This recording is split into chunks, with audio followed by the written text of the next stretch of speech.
আপুনি জানেনে যে কিছুমান খাদ্য আপোনাৰ প্ৰেছাৰ কুকাৰত ৰান্ধিলেও সেই খাদ্যৰ পুষ্টিৰ মানদণ্ড নষ্ট হৈ যায়।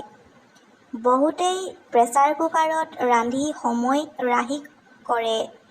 কিন্তু যদি আপুনি প্ৰেছাৰ কুকাৰত কিছুমান বস্তু ৰান্ধিছে, তেন্তে খাদ্য পুষ্টিৰ মানদণ্ড সম্পূৰ্ণৰূপে ধ্বংস হৈ যাব। জানো আহক প্ৰেছাৰ কুকাৰত কি কি খাদ্য ৰন্ধা উচিত নহয়। ১ নম্বৰ, ভাত।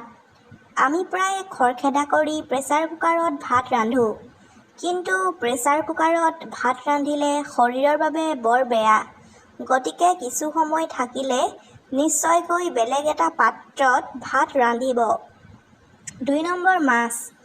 প্ৰেছাৰ কুকাৰত মাছ কেতিয়াও ৰান্ধিব নালাগে। প্ৰেছাৰ কুকাৰত মাছ ৰান্ধিলে মাছ সোনকালে সিজি যায়। গতিকে মাছ খোৱাটো ভাল নালাগে।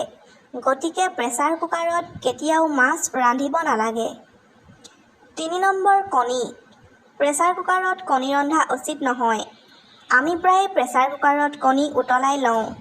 কিন্তু সঠিক সময়ত প্ৰেছাৰ কুকাৰটো খুলি নিদিলে কণীটো ফাটি যাব আৰু ভিতৰৰ গোটেইখিনি লেতেৰা হৈ পৰিব।